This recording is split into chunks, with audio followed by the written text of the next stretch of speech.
Touch the rainbow. Taste the rainbow.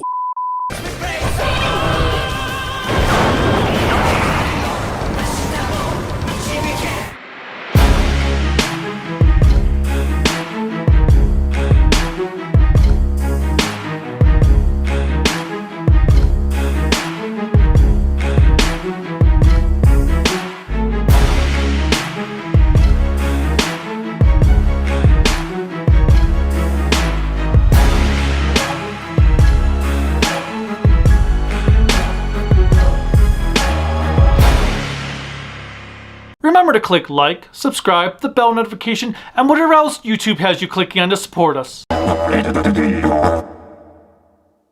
What's up, everyone? I am the Kaiju no Kami from the Toku and Animation News Network, and today I'm taking a look at Mill Creek's Blu-ray release of Ultraman Blazar.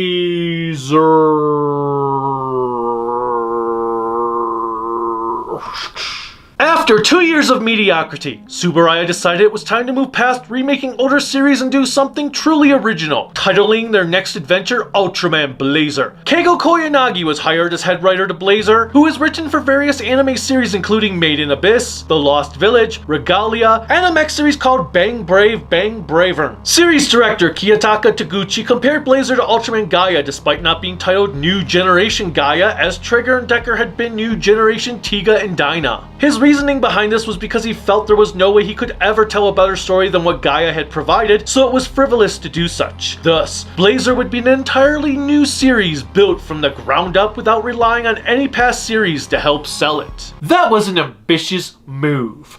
Does Taguchi's decision pay off, or should Tsuburaya have stuck to the formula that was working for them? Watch to find out. The heroes. Captain Gento Himura is the heart of Ultraman Blazar. At the start of the series, Gento is the captain of a military unit for the GGF. GGF? No! GGF stands for Global Guardian Force, who specialize in protecting the world from aliens and monsters alike. Gento is a notable captain who tends to think a situation through before performing it, which has given him great success as he has not lost a man in the line of duty.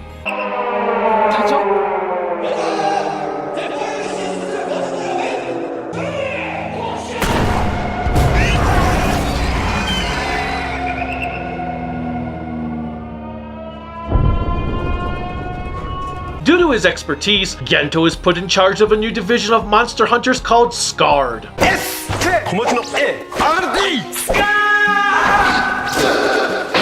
Special Kaiju Reaction Detachment. These names, man.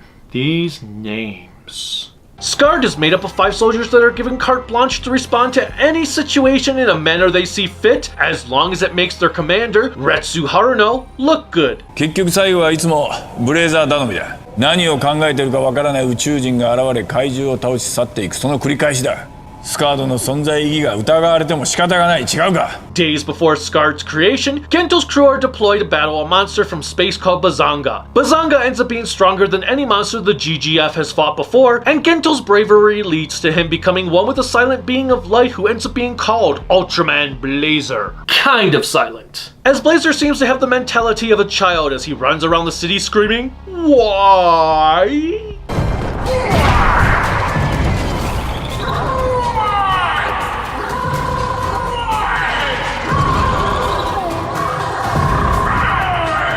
And has a temper tantrum when attacks don't go his way.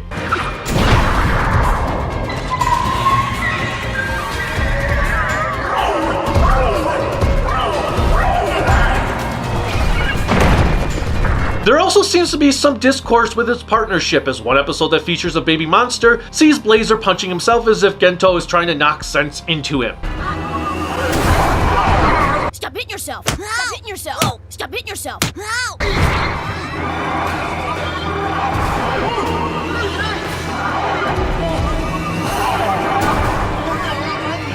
It's actually quite unique and really helps set Blazar apart from his Ultra brethren despite never conversing. His wicked, untraditional design helps as well. It actually reminds me of Noah and Nexus given the majority of his skin is silver with red and blue highlights. The pseudo-crystallized eyebrow on his left side is very distinct, also adding to his uniqueness. Blazar's fighting style is based on Mutai, which sees him constantly performing a meditative pose.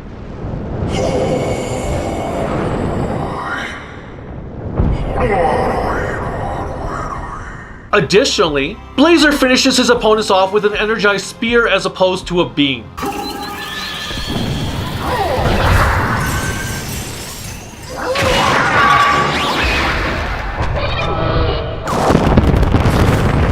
Blazar is an Ultra completely outside of the box, and the show is all the better for that. Hell, Blazar is all about breaking the Ultraman tropes as Gento is the team's captain instead of a recruit in his 30s rather than being late teens, early 20s, and has a wife and son. Even better, actor Tomoya Warbino played Heart in Kamen Rider Drive nearly a decade earlier, so we've got an established Toku alum portraying our lead hero. 了解頼んだぞ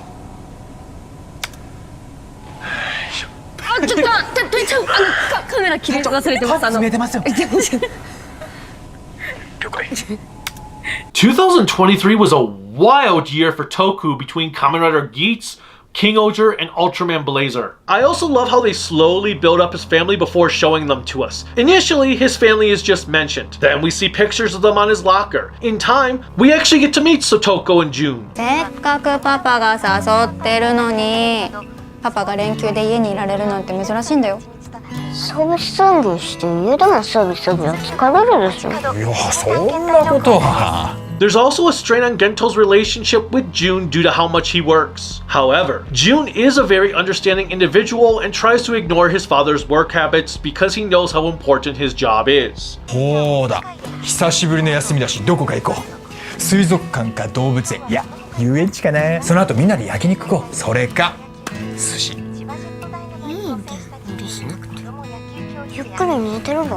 They think he's just part of the maintenance crew at the GGF rather than a full-blown soldier. It's Gento's way of keeping them from worrying about him, though it is hinted Sotoko knows the truth. 行ってきますいってらっしゃい。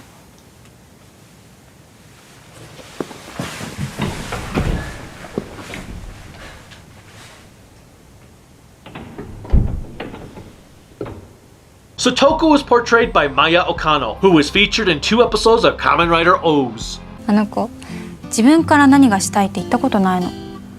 私たちに気を使って先回りしていい子になってる気がする。そうなのか Keeping up with the change of tropes, Blazar only has one upgrade form that occurs in episode 19. None of the previous Ultramen are even name-dropped. Blazar is 100% his own Ultra, which was a nice change. To transform, Gento inserts a coin into a dual disc that appears on his wrist.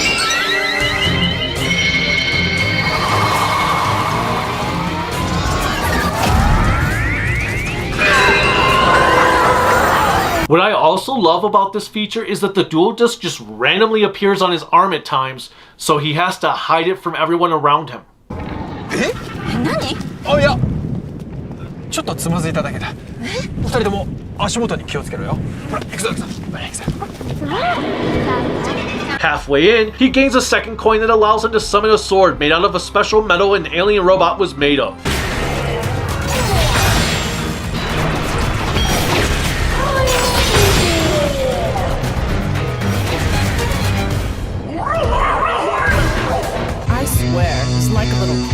The sword itself is the only toyetic thing to occur in the show, and even then, it is used sparingly.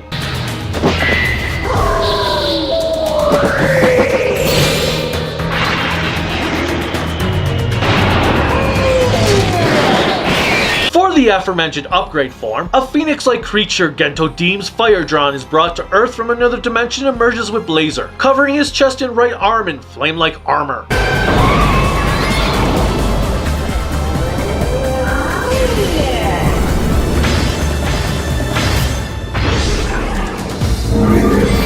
Fire Drawn's wings also attach themselves to the Tilsa Knight's sword.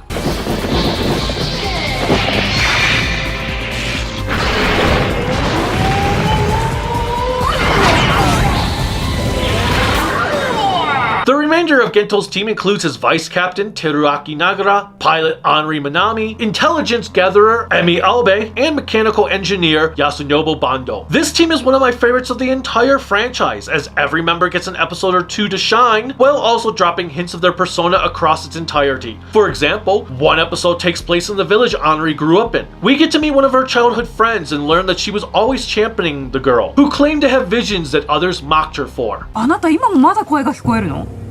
動物とか虫とか草花の声が？みんなが私のことからかったけど、兄だけは違ったね。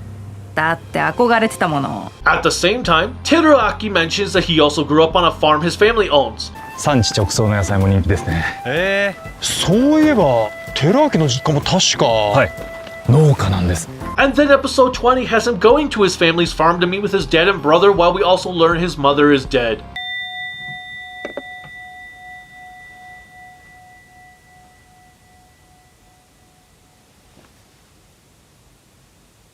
Furthermore, Henri reveals her fear of bugs when an insect-based monster appears. 虫じゃないですか。最悪ですね。腹の写真とかやめてください。うわ、ダメだ。本当に最悪です。 We are also told that Henri is not exactly a great marksman through various conversations that occur. 兄、濃紺でいいから撃って煽りまくれ。大金狩り逃がした。なんか私が濃紺みたいなんですが。悪い。射撃センサーがね、目標を捉え続けてれば濃紺でも当てられる。やっぱみんな濃紺だと思ってたんだ。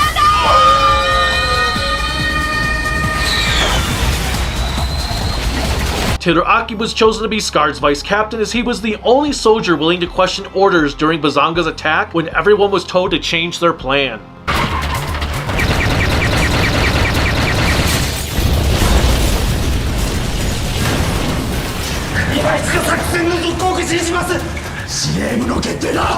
Yasunobu loves machines and tends to give them names, as we see at one point where he holds a conversation with a washing machine. どうしたんクルル？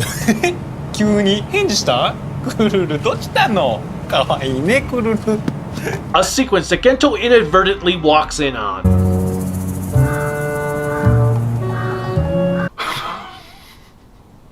I get it, I would be doing the exact same thing. 見てました。よ？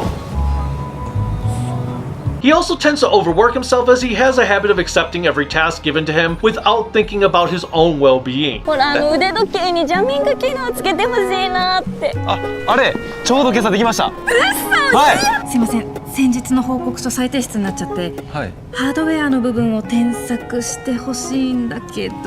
添削？はい。いいっすよ。それよりなんかパソコンの調子悪いって言ってましたよね。すいませんチェック遅れて。いやそれはこれ終わらしたらすぐ行きますから。 He's the main designer to a giant dinosaur mech that becomes a part of the team's arsenal named Earth Garon.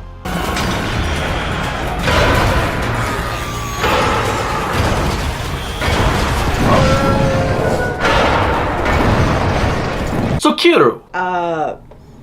No? Earthy, as he is nicknamed, gains additional upgrades as the show develops. Initially, he is just a walking dino who specializes in hand-to-hand combat. A few episodes later, he is given shoulder cannons.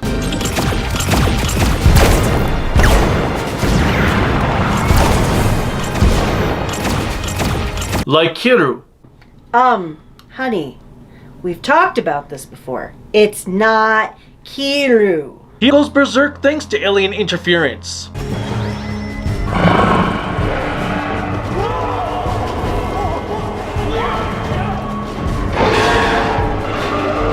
Are you sure he isn't Kiru?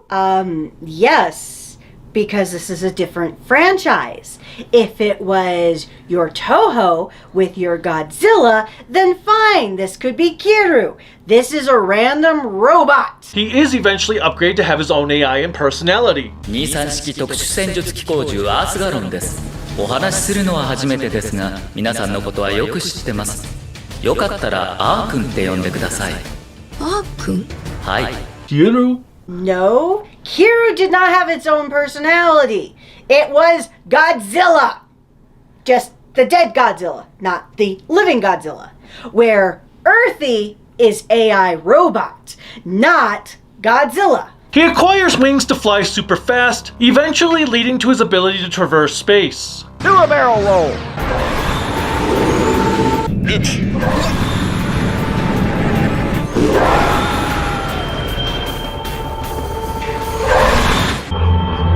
ンデレーフベース上空に到達。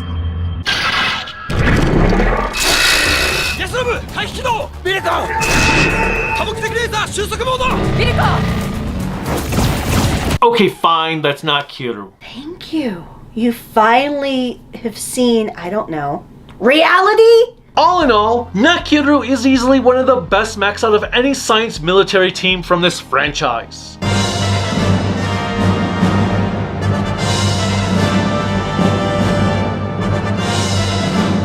Emmy is our final teammate and the most fleshed out of the group.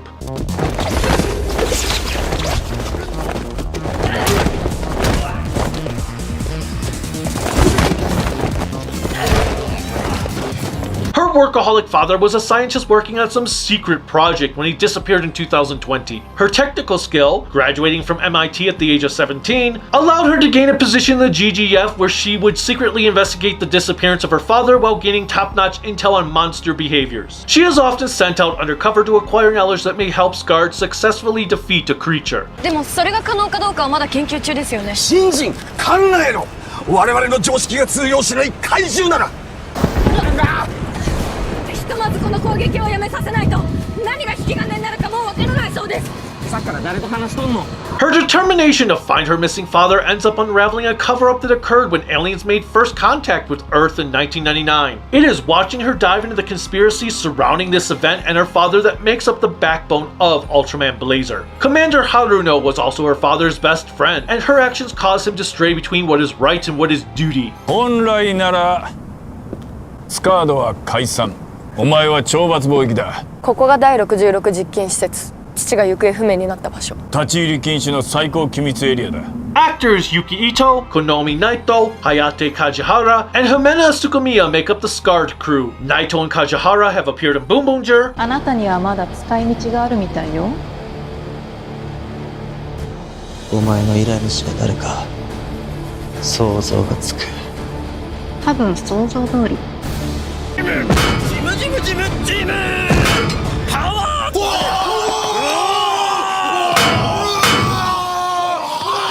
Additionally, Naito is a personal trainer and stunt coordinator along with having a black belt. Tsukumiya created her own clothing and coffee brand. Masaya Kato is Haruno, who seems to be an international star appearing in the 1998 Godzilla film, an episode of Walker Texas Ranger, the Hokkaido movie, and has even played Kanbei in a stage adaptation of Seven Samurai. そんなありきたりの理由は聞いてない。もっと臨機応変に対応できなかったのかと言ってるんだ。There is an alien ally who is featured in an episode late in the series called Zanil. Zanil comes to Earth collecting the souls of dead kaiju to redeem himself for actions he performed while he was alive. 強敵を倒すことに喜びを感じておった。だがある時、とてつもない剣の達人と出会い、敗れた。成仏できぬ怪獣たちの魂を切って救いを与えろ。それがお前にとっても救いになる。He has become enamored with the legends of samurai and based his entire persona on them, which is quite fitting as he is played by Mitsuru Karahashi, who was Juzo in Shikinger, along with Grand in Mega Monster Battle and Kaido in Kamen Rider 5. He has also fallen in love with coffee for some reason. 素晴らしいといえばこのコーヒーなるもの。これもまた実に見事な地球が誇るべき文化であるの。I just don't get it. He may be a single episode alien, but he is without a doubt the best alien Tsuburaya has created since Juggler and Orb. Come in!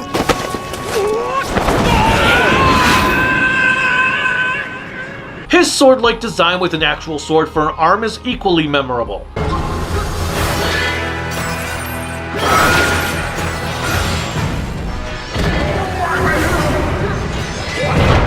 I'd love to see a series based on Zangiel before he died. The Monsters and Aliens. Continuing on with breaking the new generation Ultraman tropes, Ultraman Blazar is filled with brand new monsters and aliens. Now, the majority of them are monsters, with sentient aliens being restricted to the Kanan, beings who control machines. 僕の答えはこれや。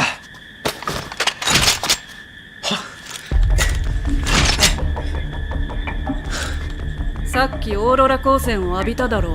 A group of cicada men I will discuss later on in the review, and Zanil. Every other creature is just a brainless kaiju, be it from space or Earth. The space monsters include Bazanga,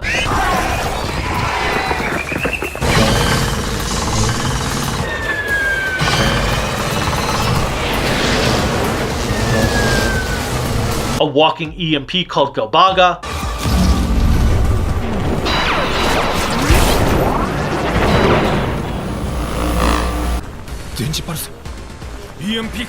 and the ferocious Varalan.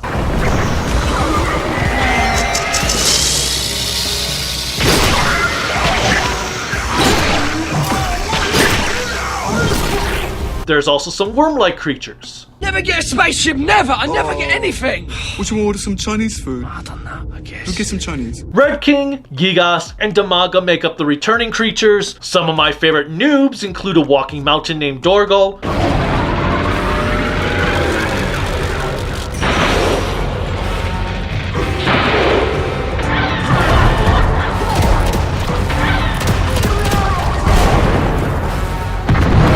the flying Deltando,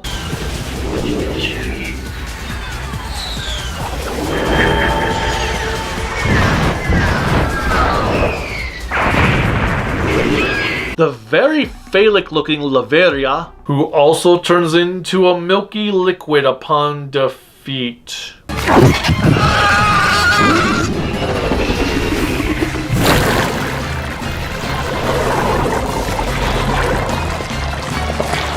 The manipulative Mogujan,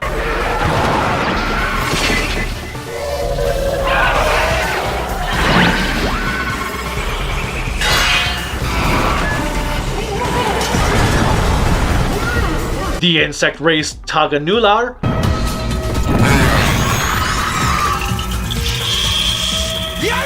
and finally, one who is said to be a snake but looks more like a turtle, Niji Kagachi.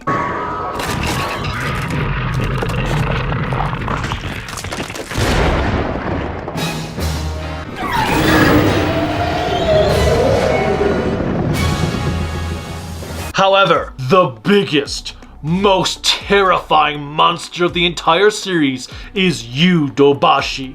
青部エミ君だね。最近いろいろ嗅ぎ回ってるそうじゃないか。あまりおいたは知らんようにと、スカードにはよく言い聞かせておいてくれと彼には言ってあるんだがね。Dobashi is a paranoid bureaucrat who is the whole reason the show exists in the first place. He is a heartless, despicable, former GGF director who deserves to pay for his crimes. I absolutely hate this piece of human waste, whom Minoru Terada perfectly portrays. Kamen Rider fans will know Terada best as he played Father Sonozaki, aka the Terror Dopant, in Double. いや、今日は地球の命運を決する大事な日だからね。間近で拝見させてもらうよ。Terada has made numerous appearances in the Ultra franchise going back to the original 1966 show where he played a truck driver. Sadly, Terada died of lung cancer last year, making Dobashi his final Toku appearance. The music and effects. Blazar's soundtrack is pure perfection. The music was done by a techno band that was formed in the 90s called Techno Boys Polcraft Green Fund, which explains why this show has one of the greatest scores in Ultraman history. Every piece of music found is art. It does not matter if it's a fight sequence, a moment of downtime, or some sort of mystery being unfolded, the soundtrack is pure bliss on the ears. ウルトラマンだ。何十年も前から宇宙飛行士たちの間で噂されていた未確認大型宇宙人のコードネームだ。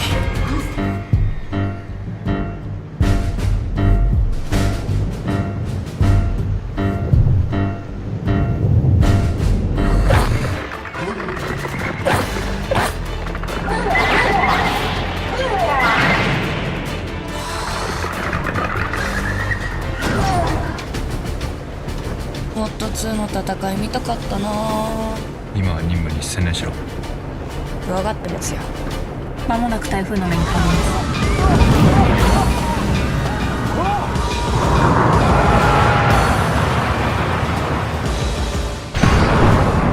アスガロン応答願います。アスガロン時攻撃開始。してほしいものがしかしよく調べ上げたな。ネカフェ様様です。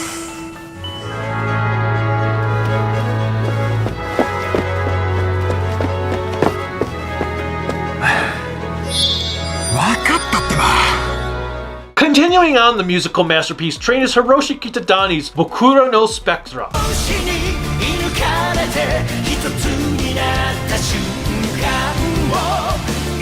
Bokura no Spectra is one of the best, most memorable opening themes of the franchise. Most definitely the best since Take Me Higher. The song kicks off with an incredible composition that instantly boosts your energy levels to prepare you for the show you are embarking on. It reminds me of Time Ranger with how fast-paced this song is.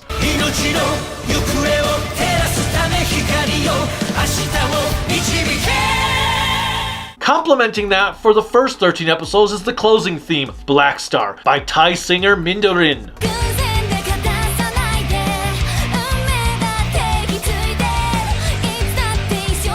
Brave Blazar is the title of the second, which sees Mindorin working with the techno boys for another solid, albeit inferior, closing.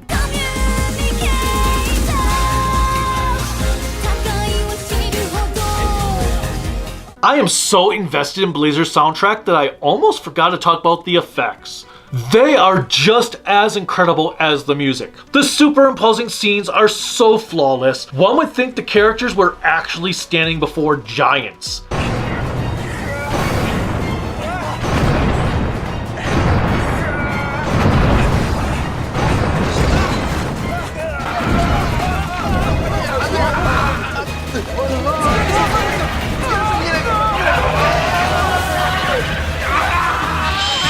There's one sequence of an insurance salesman with an elderly woman on his back as he runs like hell from a battle happening behind them.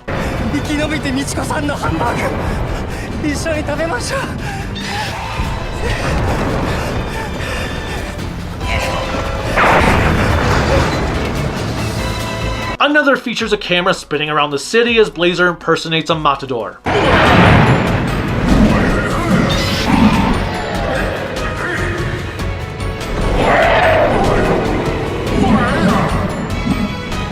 There's an occasional sunset battle.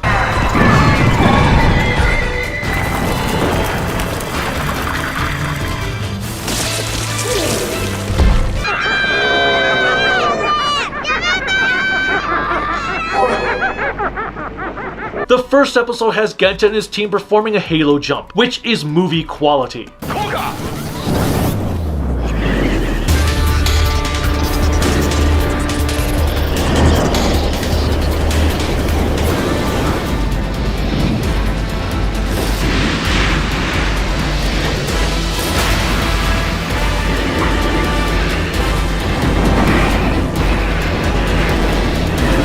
It might be the most gorgeous premiere to any Ultra show thus far. It being set at night helped shape the tone of the entire series. Miniature work is superb.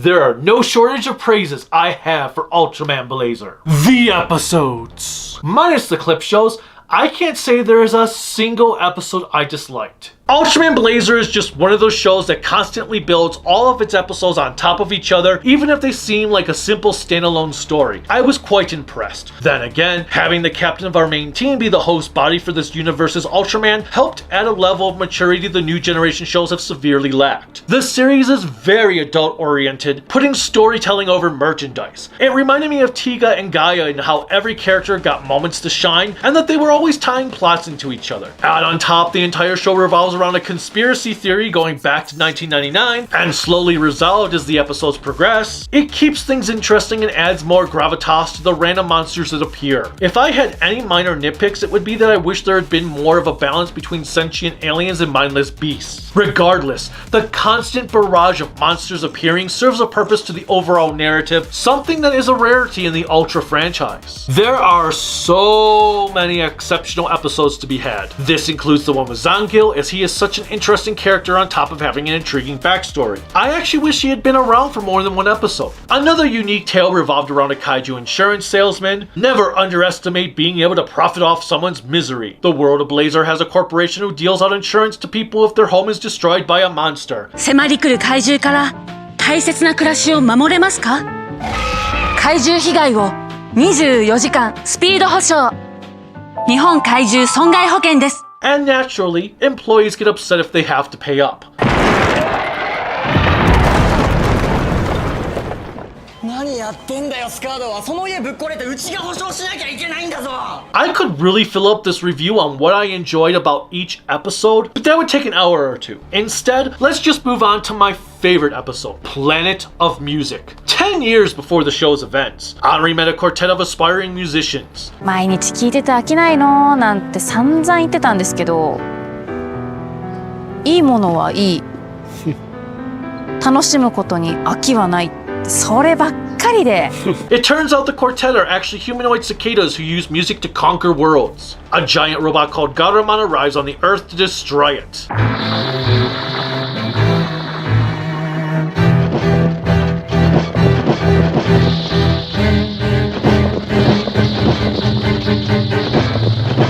This episode is one giant tribute to Ultra Q, as the quartet is called Ensemble Q, and the first piece of music they play to control Garamon is an updated version of the Ultra Q theme.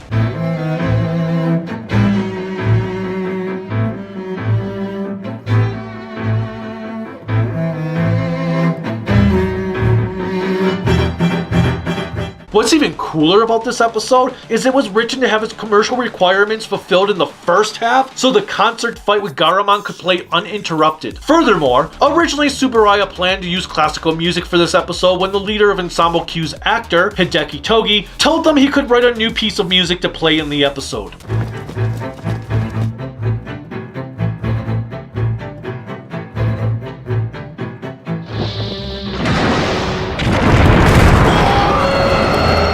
This move elevated its enjoyment, as I don't think it would have been as effective had it gone in the direction that was initially planned. To make it even better, the Ultra Q theme is played as the closing song to the episode, with the episode footage presented in black and white.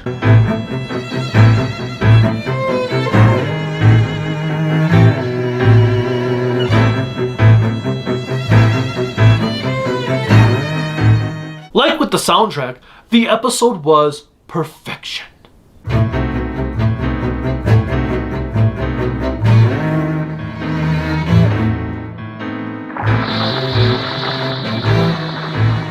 While I did not hate any episodes, I will say my least favorite would probably be episode 15, Betwixt Morn and Dusk. This episode revolves around Gento's son and some friends, who accidentally create Gavadan.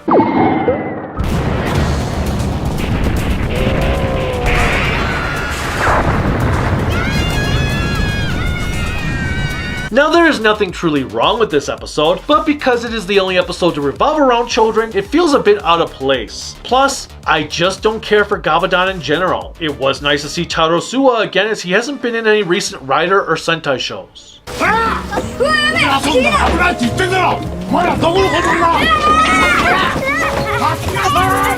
The movie! Typically, the movies have felt like a grand finale to the series, the place where all plot lines come to an end. For Blazar, however, it just feels like a normal episode with an extended runtime. Don't get me wrong, it's a good movie, as the story is engaging, albeit extremely predictable. All of the characters have a moment, and the fight scenes are superb. This includes a sequence in the beginning of the film when the camera follows the SKARD crew in one take.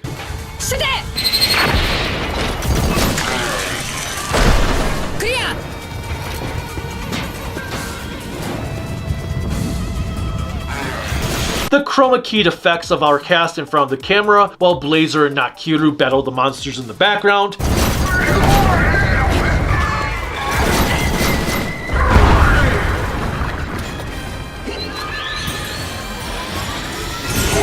And then there is this scene as well. What are you doing? Is this supposed to be hide and seek?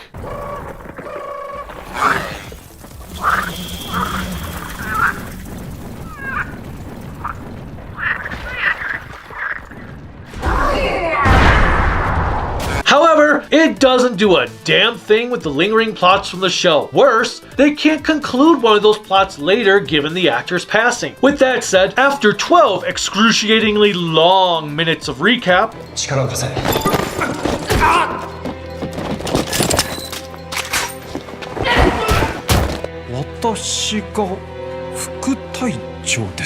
the plot revolves around a corporation who is working on a chemical that is supposed to help better mankind using the DNA of various kaiju. 今研究しているのは生物の細胞に干渉する一種のナノマシン、ダムドキシンです。ダムドキシンはその遺伝子情報を利用したインターフェースです。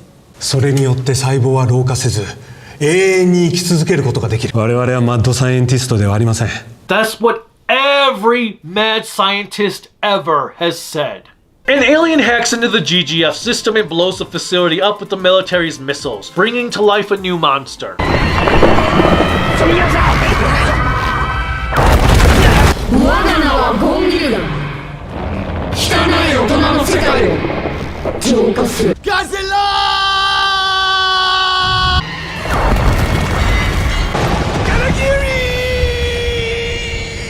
It is then up to Gento and his crew to stop it. We get a pretty awesome halo jumping scene that harkens back to the first episode of the series.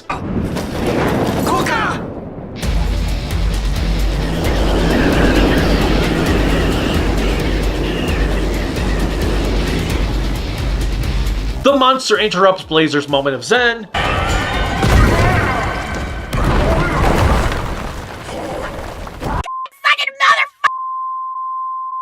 And the fight sequences continue to impress.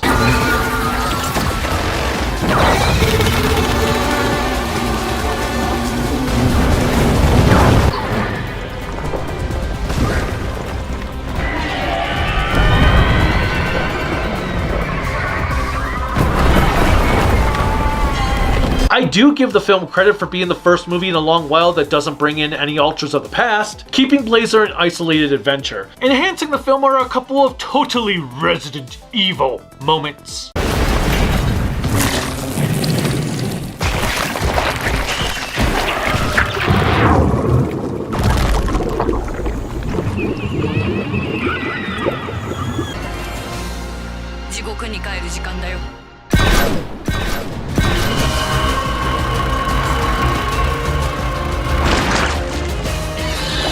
Nevertheless, I was disappointed that it did not continue the main plot of the show, the Blu-ray.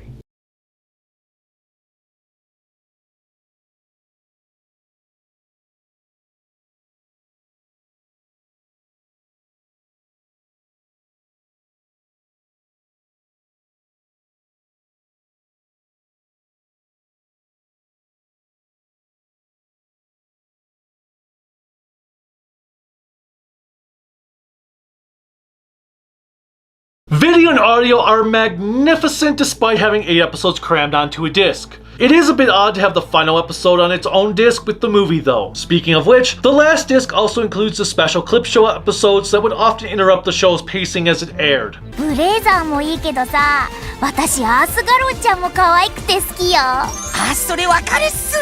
The subtitle translations are solid and maybe the best New Generation release to date, at least for dialogue. The opening and closing songs are fully subbed, and the font doesn't blend into the background at times as it did on earlier discs. Except for the movie's end credits song, which is not subtitled.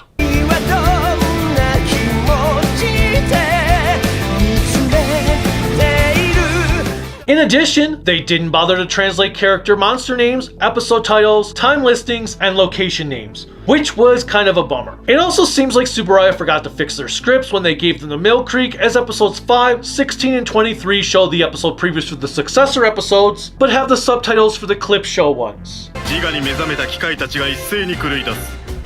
次回ウルトラマンブレイザー侵略のオーロラ。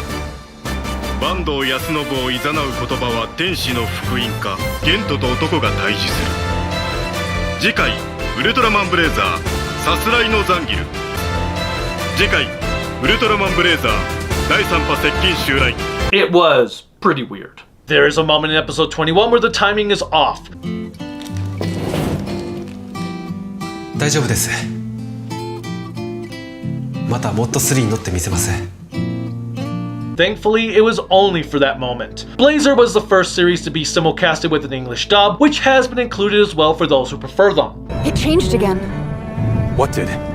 We're picking up what appears to be an audio broadcast, and Garamon's behavioral patterns are changing with the waveforms. You're saying that sound waves are controlling Garamon? Like a remote-controlled kaiju? I only sampled a piece of the dub, but it didn't seem all that bad for live action. You don't mean you're gonna use Mod 2? We can test it out with our new rail cannon. We have no choice. It's not ready. That's way too reckless. Garamon? That sounds kind of old school. Whatever its name is, our mission stays the same. Do you need a nap too, sir? No. I don't think it's that I'm feeling tired exactly. I really wanted to see the Mod 2 in action. Just focus on the task at hand. I intend to. We're entering the eye of the storm. Ultraman Blazar is one of the most refreshing series to come out of the Ultra franchise in quite some time. Its mature themes and serious approach really help elevate it, giving it a justified 5 out of 5 grown-ups in spandex. Not only is it the best series of the Reiwa era, it is also the best Ultra series in the last 20 years. Hell, it is top 5 material. Even NASA made a post about it when it first premiered.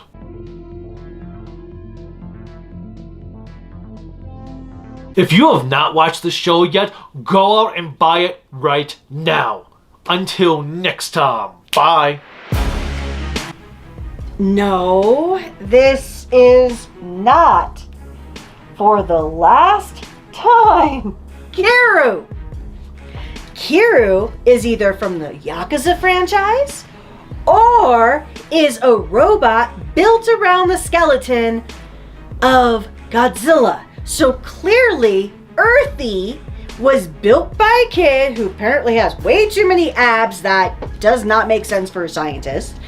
And he built AI. This has nothing, I repeat, nothing to do with the Godzilla world. Please, why do you continue comparing him to Kiru?